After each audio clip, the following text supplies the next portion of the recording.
Bismillahirrahmanirrahim. Assalamualaikum warahmatullahi wabarakatuh. Apa kabar semuanya? Kita ketemu lagi di sistem ekskresi pada manusia part yang kedua. Kali ini kita akan membahas insya Allah tentang ginjal dan hati, ginjal dan kulit ya. Semoga waktunya pas setengah jam seperti biasa durasinya. Baiklah, sebelum kita mulai kita berdoa dulu. Semoga apa yang kita pelajari bernilai manfaat dan menjadi keberkahan untuk hidup kita. Berdoa dimulai. Amin. Baiklah, sekarang kita scroll sampai kita udah paru-paru, udah hati juga. Oke, nah sekarang kita masuk ke organ kulit ya. Pada organ kulit ini dia merupakan organ ketiga dari sistem ekskresi pada manusia. Ya, ini ada organ kulitnya nih kebetulan. Yang mana organ kulit dia mengeluarkan ekskret berupa keringat. Yang mana kita tahu bahwa kulit merupakan lapisan terluar ya dari tubuh kita. Hampir 99% lebih tubuh kita, bukan 90%, 99% lebih itu tubuh kita itu ditutupi oleh yang namanya kulit ya. Ya hampir nggak ada yang nggak dilapisi sama kulit, semuanya dilapisi sama kulit. Jadi untuk kulit itu sendiri karena dia adanya letaknya paling luar, maka fungsinya adalah sebagai pelindung ya. Itu salah satu fungsi utamanya dari kulit.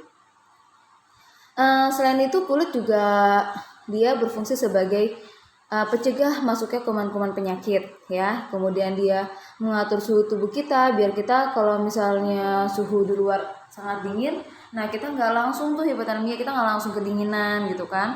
Kemudian dia juga menjaga pengeluaran air agar tidak berlebihan ya, karena kalau misalnya menguap berlebihan ya nanti ada tubuh kita kekurangan air, kita dehidrasi, dan itu menjadi salah satu hal yang terfatal bagi tubuh kita.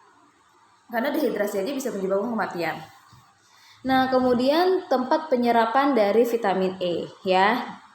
Dan terakhir adalah melindungi tulang dan otot dari benturan.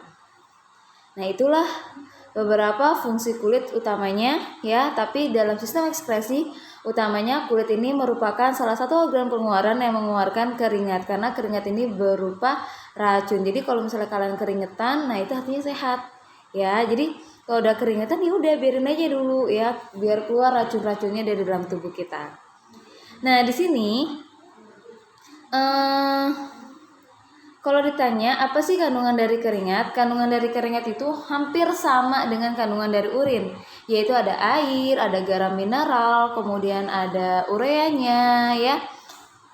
Nah di ureanya ada bilirubin dan biliverdin. Nah itu seperti itu, makanya kalau rasa keringat nah itu rasanya asin ya, karena memang kandungan dari urin dan keringat itu sama. Oke, sekarang kita ke organ kulit ya. Kulit itu ada tiga lapisan. Ini semoga bisa digedein. Oke. Nah, jadi di kulit ini dia itu ada 3 lapisan ya. Paling atas ini ya, ini namanya adalah lapisan epidermis. Kemudian ini tengah-tengah sini, ini adalah lapisan dermis. Kemudian yang paling bawah ini adalah lapisan subkutan ya, jaringan ikat bawah kulit.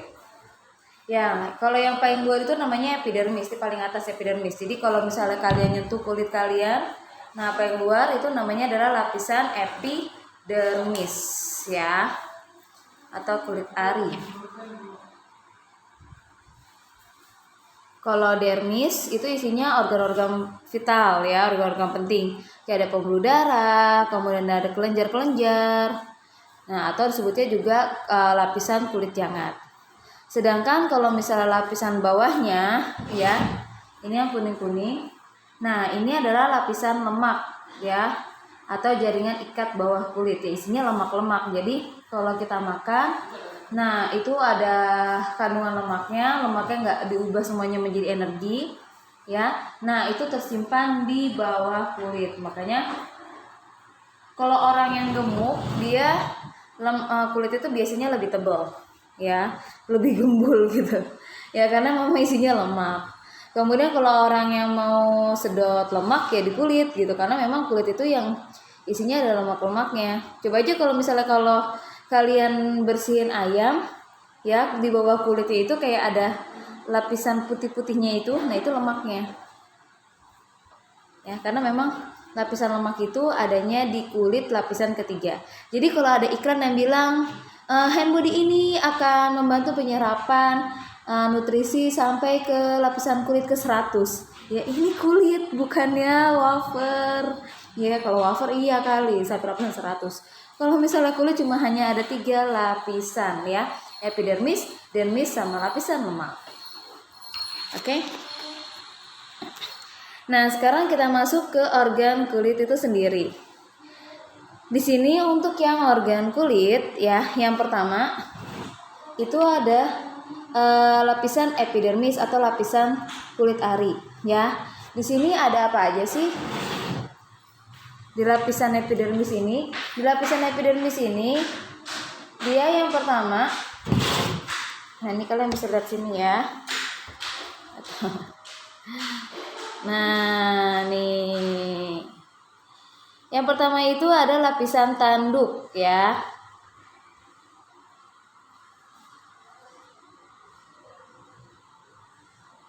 Ada lapisan tanduk atau stratum corneum yang merupakan jaringan mati yang terletak di paling atas kulit.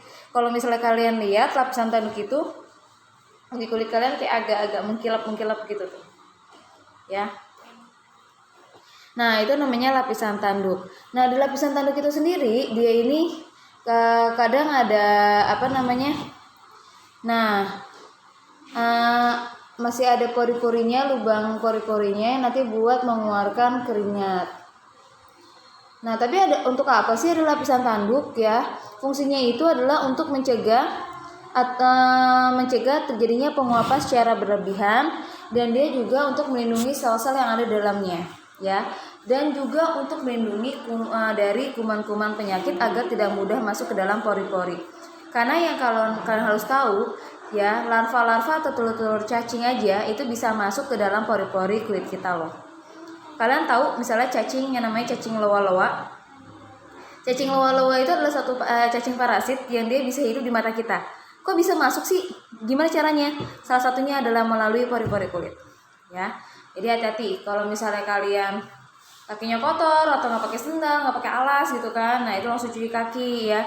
Habis dari rumah masuk ke dalam itu cuci kaki ya. Nah, mengusahakan tidak terkena genangan-genangan air gitu. Kalau terkena ya cuci kaki habis itu ya, biar tidak ada larva-larva yang masuk ke dalam pori-pori kulit kita.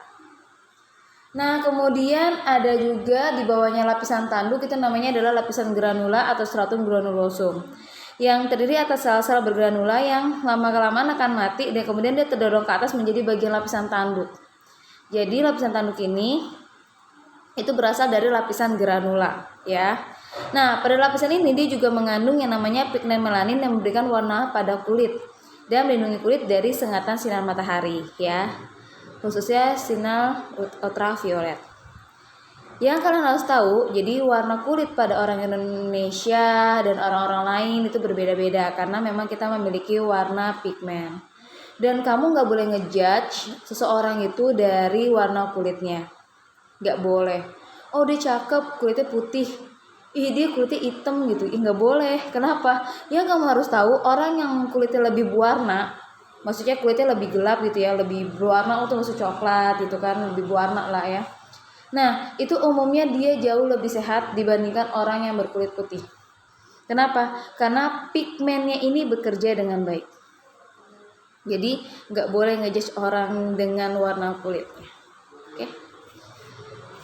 Kemudian terakhir adalah lapisan di bawahnya granula adalah lapisan stratum germinativum ya, yang mana terdiri atas 2 lapis sel. Lapisan sel yang pertama itu adalah stratum spinosum yang dia mengandung sel-sel baru. Sel-sel ini akan terdorong ke atas menjadi bagian dari granula gitu. Nah, kemudian lapisan yang kedua, nah ini dari stratum basal yang dia terus-terus membelah. Jadi yang kalau harus tahu, jadi lapisan epidermis itu dari mana sih? Ya, kok kita kalau misalnya luka kemudian muncul kulit yang baru gitu kan? Karena ini asal mulanya adalah dari lapisan paling terakhir dari epidermis. Jadi ingat epidermis itu ada 3 lapisan. Lapisan tanduk, lapisan granula, sama lapisan germinativum. Nah, jadi lapisan germinativum ini dia mengandung, tadi kan ada 2 lapis germinativum, ya kan? Ada lapisan stratum spinosum sama stratum basal. Yang stratum basal ini, yang ini nih. Nah, dia itu aktif banget membelah. Jadi kalau misalnya yang atas udah mati nih, lapisan tanduk ini udah mati. Nah, yang granula ini dia menjadi lapisan tanduk. Gitu. Nah, kemudian setelah itu dari yang lapisan tanduk, yang lapisan granula berarti kan nggak ada kan? Nah, itu dari germinativum, yang mana yang spinosumnya, gitu. Nah, spinosumnya berarti kan nggak ada kan, udah naik kan jadi granula. Nah, berarti dari yang stratum spinosum ini nanti akan diperbarui oleh si stratum basal, gitu. Jadi dia akan naik terus bertingkat. Gitu. Makanya kalau kita luka pasti akan terus ketutup lukanya sama kulit yang baru, nggak terbuka gitu ya. Oke.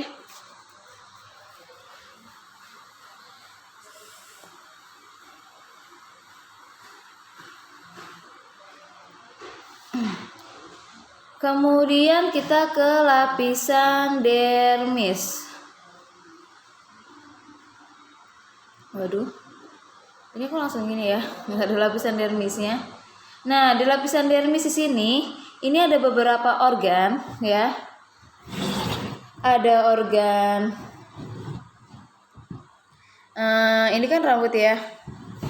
Oke, kamu lihat ini rambut. Nah, ini berarti ada rambutnya ya, kemudian ada kelenjar ada akar rambutnya, kemudian ada kelenjar minyaknya ya, ada kelenjar keringatnya, kemudian ada pembuluh darah. Oke. Tuh ada pembuluh darahnya. Makanya kalau misalnya kalian terluka kulitnya kemudian keluar darah, berarti lukanya sudah sampai ke dermis. Ya, karena disinilah letak dari pembuluh darah. Kemudian dia juga banyak mengandung sel-sel saraf ya yang sangat peka. Jadi sebenarnya sel sarafnya itu ada di lapisan kedua dermis, tapi kok berasa banget ya pada saat kita pegang seakan-akan lapisan sarafnya itu dia ada di epidermis gitu. Karena memang di bagian dermis ini sel sarafnya itu dia di bagian. Jadi kalau sel saraf tuh kayak seperti gini, ya ini badan selnya, kemudian ini dendritnya, gitu. Jadi yang di sini tuh, yang di bagian dermisnya itu adalah bagian badan sel sarafnya. Nah kemudian dia ada rambut-rambutnya gitu, yang namanya dendrit. Nah itu dia bisa sampai ke epidermis. Jadi makanya di bagian epidermis itu kita bisa berasa gitu, kalau nyentuh apapun itu pasti kita tahu, ya. Kemudian yang terakhir adalah lapisan lemak. Nah, di mana lapisan lemak ini dia berfungsi menyimpan lemak sebagai cadangan makanan dan menjaga suhu tubuh kita agar tetap hangat, ya. Makanya kalau orang yang gemuk biasanya hangat banget. Dia badannya sukanya hangat, keringetan mulu ya kan. Nah, itu karena dia banyak mengandung lemak. Jadi, bagaimanakah proses pengeluaran keringat? Jadi air yang kita konsumsi zat sisanya, nah itu ke kelenjar keringat. Kemudian ada air, garam mineral, urea. Nah dari empedu, nah itu dialirkan ke kelenjar keringat. Nah setelah mereka udah di kelenjar keringat semuanya, nah kemudian pada saat itu kita beraktivitas berlebihan. Pada saat kita beraktivitas berlebihan, maka tubuh kita akan otomatis memerlukan energi yang lebih besar. Nah, pada saat pembentukan energi yang lebih besar, maka tubuh akan melakukan metabolisme lebih keras untuk menghasilkan energi. Dalam proses pembentukan energi tersebut, itu akan terjadinya proses pembakaran, ya kan, menghasilkan zat sisa. Yang ada tubuh kita tuh semakin panas. Nah, pada saat tubuh kita panas, suhu tubuh kita meningkat. Nah ini maka yang terjadi akan merangsang atau menekan dari kelenjar-kelenjar keringat untuk mengeluarkan keringat melalui pori-pori kulit. Maka terjadilah ekskresi dari keringat seperti itu. Ya, paham kan? Gampang kan? Tentang keringat. Baik, sekarang kita lanjut ke kelainan pada kulit. Ada apa aja sih? Yang pertama ada biduran. Ini disebabkan oleh udara dingin, alergi makanan, alergi bahan kimia, ya. Nah, itu banyak sekali. Biasanya dia bentol-bentol gitu, gede, tidak beraturan, gatal, ya. Dia bisa berlangsung berapa jam, bisa juga berhari-hari. Saya pernah pernah biduran juga. Nah, tapi habis itu langsung minum susu, ya, dan jadi langsung ternetralisir. Ternyata bidurannya itu karena alergi. Kemudian ada ringworm. Ringworm itu adalah infeksi sejenis jamur kayak panuan gitu, ya. Sebutnya panuan. Jadi dia timbul ada jamur yang menginfeksi kulit sehingga mengakibatkan salah satu efeknya adalah bercak-bercak di kulit. Nah, cara pencegahannya ya menjaga kulit agar tetap kering, ya, nggak lembab, ya. Kemudian pakai obat anti jamur. Next kita ke psoriasis. Nah, psoriasis ini, gangguan ini belum dapat disembuhkan secara total, tapi pengobatan teratur dapat menekan gejala yang menjadi tidak nampak. Memang apa sih? Jadi itu psoriasis itu dia kulit kemerahan yang dapat terjadi di kulit kepala, sikut, punggung, dan lutut. Gitu ya.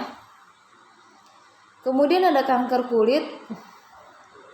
Ya, kalau kanker kulit ini ya Allah, dia itu gangguan kulit yang disebabkan salah satu penyebabnya adalah penerimaan sinar matahari yang berlebihan.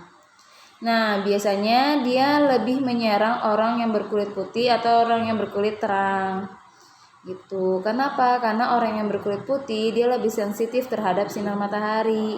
Makanya ibu bilang nggak boleh yang namanya menjudge seseorang dari warna kulitnya. Karena yang kalian harus tahu, orang yang berpigmen kulit lebih gelap itu jauh lebih sehat. Kenapa? Karena pigmennya aktif. Gitu ya.